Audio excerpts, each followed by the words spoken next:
La conquista del Perú, capítulo 7. La ejecución de Atahualpa. Los verdaderos motivos que condujeron a la ejecución de Atahualpa son objeto de controversia. En cualquier caso, esta se precipitó tras la partida de Hernando Pizarro, que había forjado una amistad con el Inca tan estrecha que Zárate puso estas palabras en labios de Atahualpa: «Baste, capitán, pésame dello, porque en yéndote tú sé que me ha de matar este gordo y este tuerto», en referencia respectivamente a Alonso de Riquelme, tesorero de su majestad, y a Diego de Almagro. Y don Hernando hizo entrada en la escena de la condena la figura de Felipillo, a quien Atahualpa deseaba ejecutar por sus devaneos con una de sus esposas llamada Sanqueta. Para salvar su vida, Felipillo, indio Tayán, cuyo pueblo fue sojuzgado por los incas, dijo que Atahualpa pretendía acabar con la de todos los españoles, para lo cual tenía apostadas sus tropas secretamente. Una variante alternativa apunta directamente a los hombres de Almagro, que tramaron de vengarse de los favorecidos por el reparto del rescate de Atahualpa, precipitando su condena a muerte. De este modo, pues, el emperador era quien había adquirido el compromiso, cortarían la afluencia de un oro, el de su rescate, al que ellos no podrían acceder.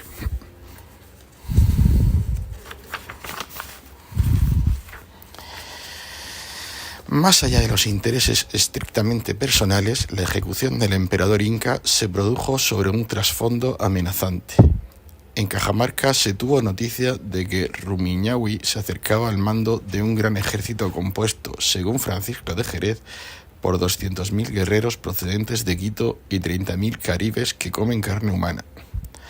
A estos guerreros se unían los procedentes de la montañosa región de La Chira.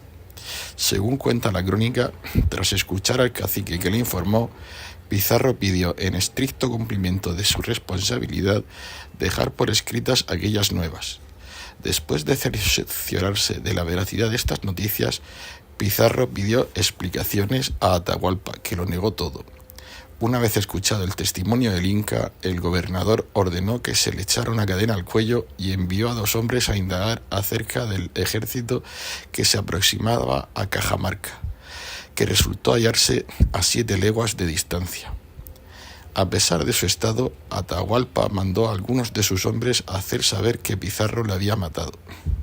Después envió a otros para que su ejército atacara el Real Castellano, pues aunque todavía conservaba la vida, lo hallarían muerto si se demoraban. Con estas órdenes contradictorias, comportamiento que recuerda al que tuvo con Huáscar, el Inca trataba de medir el grado de lealtad que todavía conservaba entre sus gentes. Enterado de todo ello, Pizarro, que reforzó la vigilancia de Cajamarca, haciendo rondar continuamente a un gran número de jinetes y ordenando que todos sus hombres permanecieran armados de continuo, convocó a sus capitanes y a los oficiales del rey, a quienes Ruiz de Arce acusó de ser los culpables de la condena del Inca. Durante aquel consejo, Atahualpa fue sentenciado a muerte por el delito de traición, si bien en el Anónimo de Yucay, escrito en 1571, se dice que le mataron, dicen, que por temor no los agafase él a todos, que les andaba urdiendo una traición. El escribano Pedro Sánchez de la Hoz se encargó de redactar la sentencia, pregonada tras serle comunicada al reo. El Inca, sobre el que recayeron numerosos cargos, entre los que sobresalía el de traición, debía morir en la hoguera si antes no se bautizaba y abandonaba la vida herética. Al anochecer, el emperador fue atado al palo para ser quemado vivo. Mena manifestó que, como Dios lo quiso convertir, dijo que quería ser cristiano, y así lo ahogaron aquella noche. Más allá de los designios divinos, ha de tenerse en cuenta que la conversión permitía la momificación del cuerpo, posibilitando otra vida tras la muerte. Sea como fuere, Atahualpa fue agarrotado o estrangulado en los últimos días de julio de 1533, después de convertirse al cristianismo y recibir el nombre de Francisco. El soldado Mancio Sierra de Leguizamo, residente en Veragua, que llegó a Cajamarca con Diego de Almagro, añadió detalles a aquel trance. Según su testimonio, antes de su ejecución, entre lágrimas, Atahualpa pidió a Pizarro que cuidara de sus hijos, que adoptaron los nombres cristianos de Francisco, Ninancuro, Diego, de Illaquita y Leonor. El español, llorando, le respondió que así lo haría, que tendría cuidado de ellos. Así fue, los niños, llevados a Cuzco por Diego de Almagro, fueron educados en el monasterio de Santo Domingo de Quito. Del mismo modo que había ocurrido con Montezuma, semanas antes de su ajusticiamiento, Atahualpa comentó con los españoles que había visto un cometa en el cielo, señal que interpretó como el anuncio de que en aquella tierra iba a morir un gran señor del que Francisco Jerez, acaso para justificar su ejecución, dijo que fue el mayor carnicero y cruel que los hombres vieron. A Jerez debemos uno de los más vivos retratos del Inca, que según el cronista era hombre de 30 años, bien apersonado y dispuesto, algo grueso, el rostro grande y hermoso y feroz, los ojos encarnizados en sangre. Hablaba con mucha gravedad como gran señor. Hacía muy vivos razonamientos que, entendidos por los españoles, conocían ser hombre sabio. Era hombre sabio, era hombre alegre, aunque crudo. Hablando con los suyos, era muy robusto y no mostraba alegría. Después de ser velado, el cadáver de Atahualpa recibió sepultura en la iglesia que se había construido en Cajamarca. Inhumado como cristiano, no se permitió que algunas indias que así lo querían fueran enterradas vivas con él. La muerte de Atahualpa, por quien Pizarro llevó luto, disipó la amenaza militar que se cernía sobre los españoles. Para ocupar el vacío dejado por el Inca, Pizarro nombró señor de aquella tierra a Túpac Huaypa, hijo legítimo de Huayna Cápac, que se declaró vasallo del emperador cristiano y que los españoles llamaron Tuparpa. Según narró Pedro Pizarro, que tuvo trato con Atahualpa durante su cautiverio, Túpac Huaypa había venido a ser Atahualpa cuando estaba preso y fingió estar enfermo todo el tiempo que Atahualpa estaba vivo, no saliendo de un aposento. Esto hizo temiéndose no le mandase matar a Atahualpa como a los demás hermanos. Sea como fuere, después de someterse a las ceremonias previas a la proclamación como nuevo Inca, Toparpa recibió la obediencia de muchos señores y le fue entregada solemnemente la bandera real antes de ceñirse la borla. Su reinado fue, sin embargo, efímero, pues murió meses después en Jauja mientras acompañaba a los españoles en su viaje a Cuzco.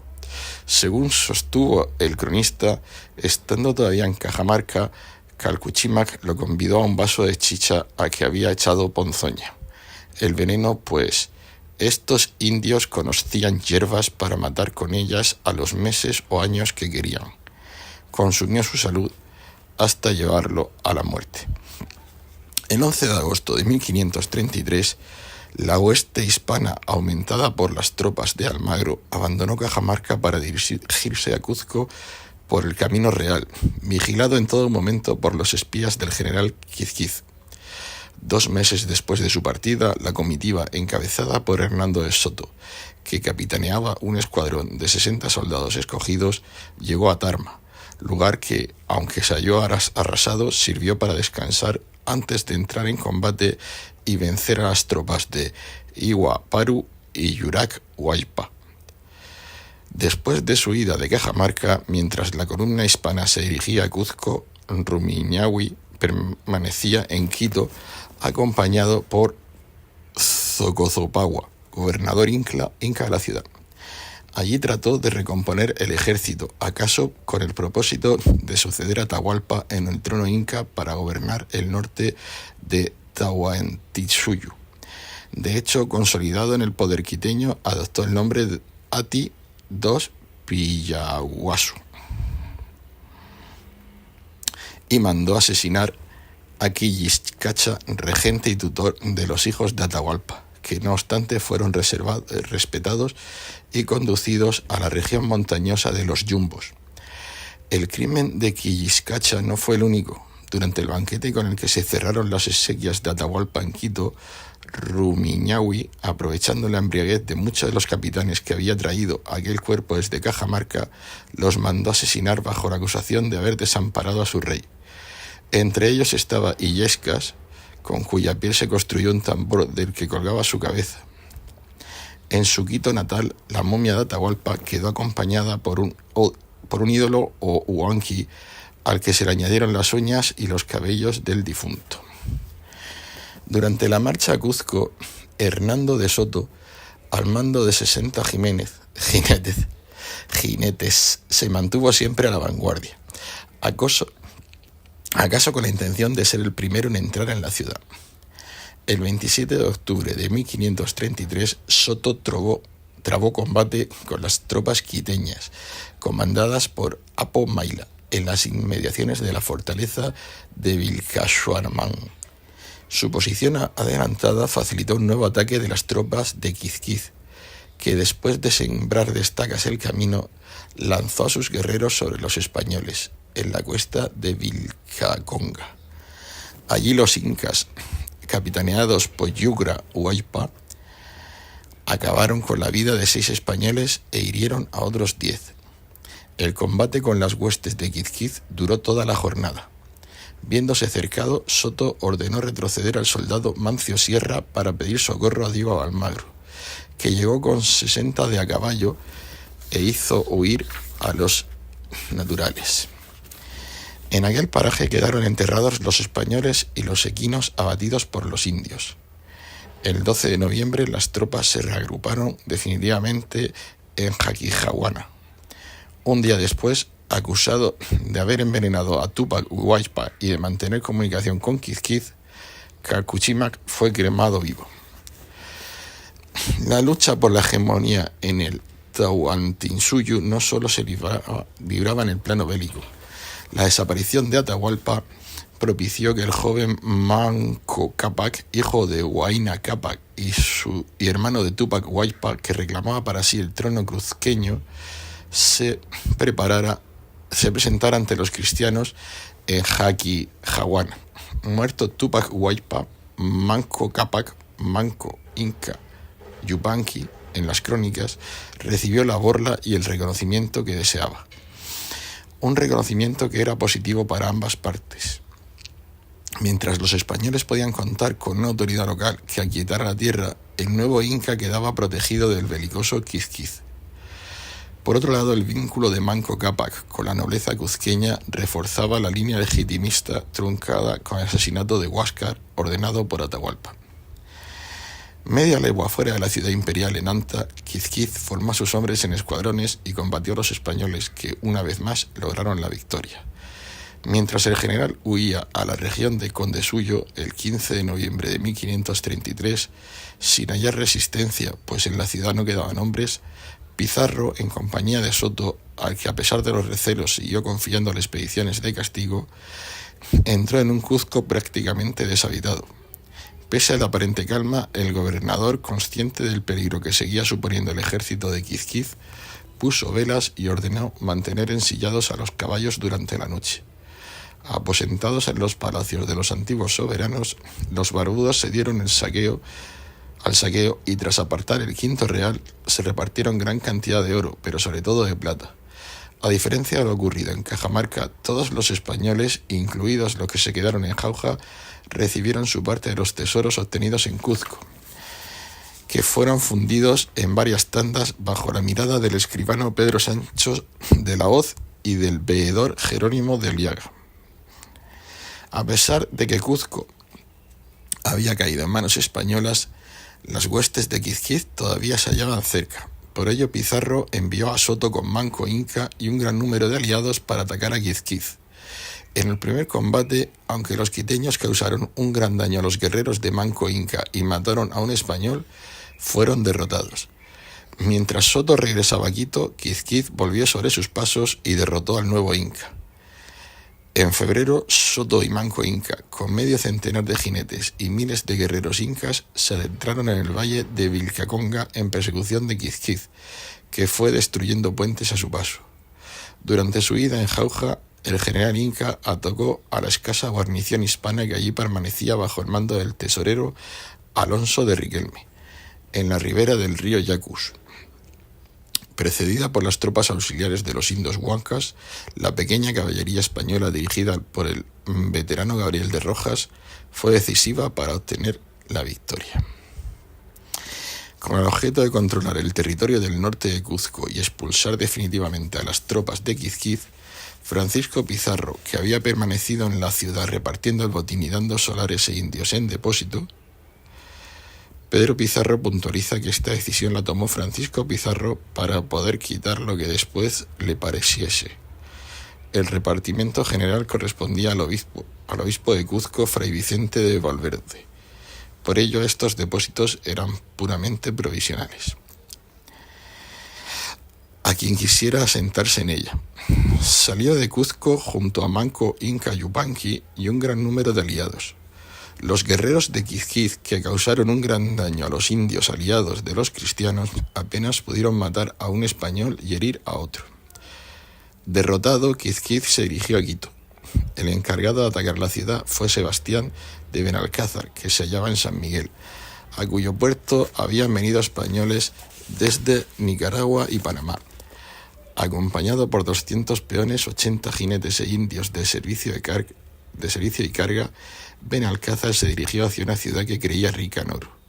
Durante su accidentado camino, en el que pasó por el callejón de los volcanes, flanqueado por el Chimborazo y el Cotopaxi, que entró en erupción, los indios cañaris le contaron los castigos a los que le sometía Rumiñahui. Cuando éste supo de la llegada de sus enemigos, les salió al paso con 12.000 guerreros que ocuparon una tierra en la que había excavado pozos con estacas clavadas en su fondo para mancar los caballos. Estrategia que Zárate comparó, añadiendo una pátina de clasicismo a su relato con lo hecho por los guerreros de Alexia en su defensa en la ciudad de Lirios frente a la ofensiva de Julio César.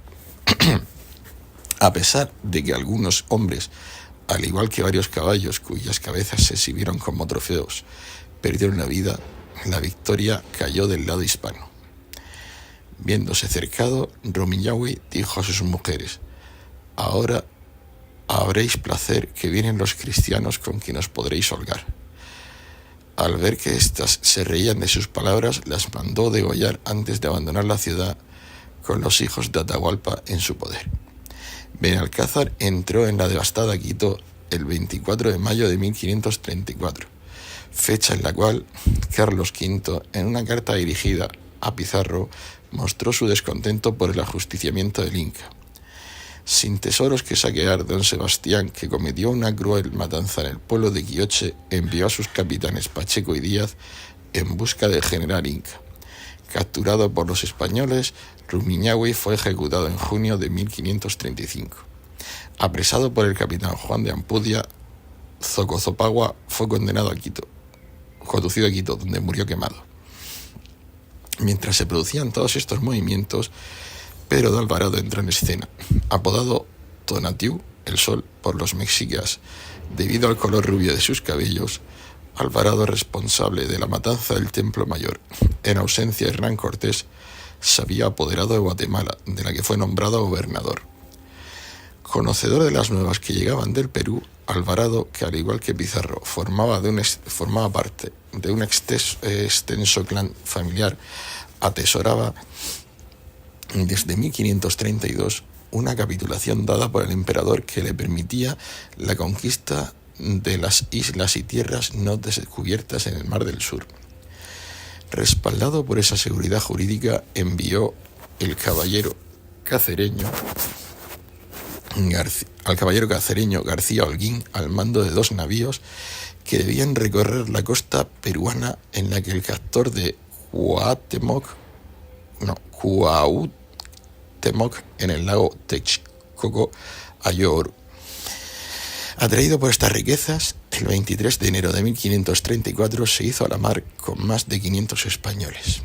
Un mes más tarde, las cinco naos de su flota, 2 de ellas preparadas para llevar hombres, alimentos y caballos a Pizarro, que Alvarado tomó por la fuerza en Guatemala, echaron sus anclas en Puerto Viejo.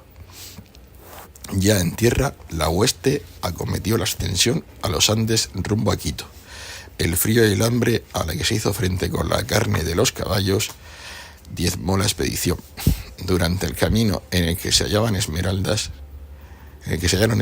pasaron cerca de un volcán próximo a Quito que lanzaba ceniza al aire. Gómara cuenta que en aquella tierra hallaron muchos hombres sacrificados.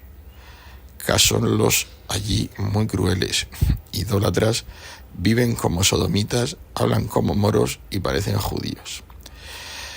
El fuego volcánico contrastó con el frío que los castellanos sufrieron al cruzar unas sierras en las que 60 hombres murieron congelados. Zárate dio noticia de cómo un español, al ver exhaustas a su esposa y sus 2 hijas, decidió permanecer con ellas hasta morir de frío. Después de hacer frente a un ataque de las tropas de Quizquiz, Diego de Almagro supo que Pero de Alvarado andaba cerca de un peñol en el que se había hecho fuerte un caudillo indio llamado Zopazopangui. Hacia ese enclave envió a 7 jinetes que fueron capturados por los hombres de Alvarado, que inmediatamente los soltó antes de acampar a 5 leguas de Almagro.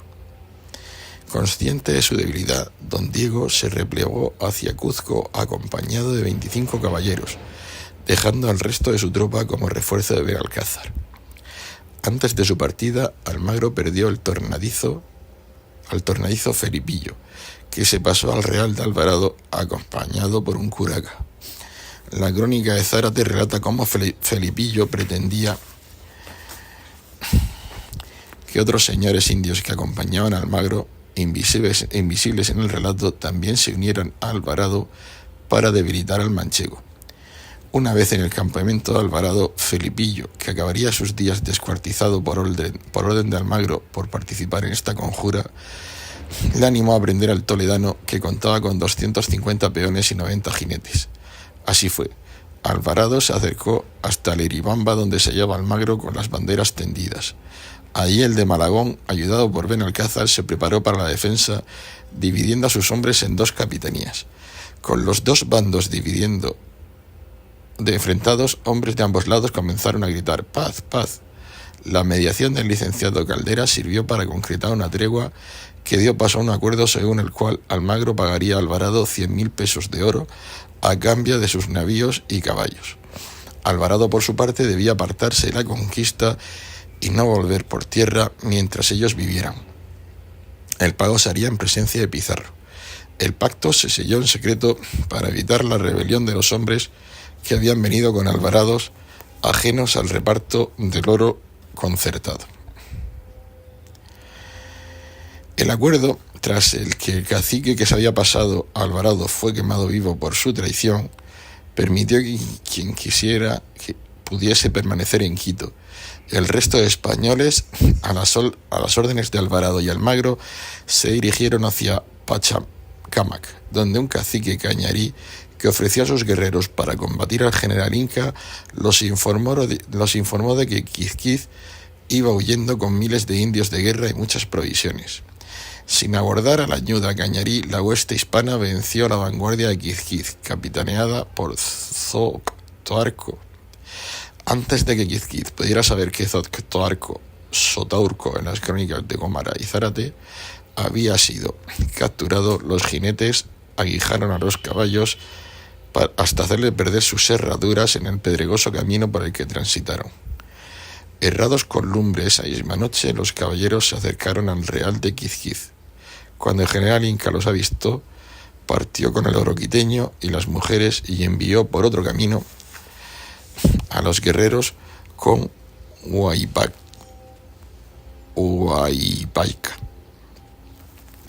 nombre que empleó el Inca Garcilaso la Vega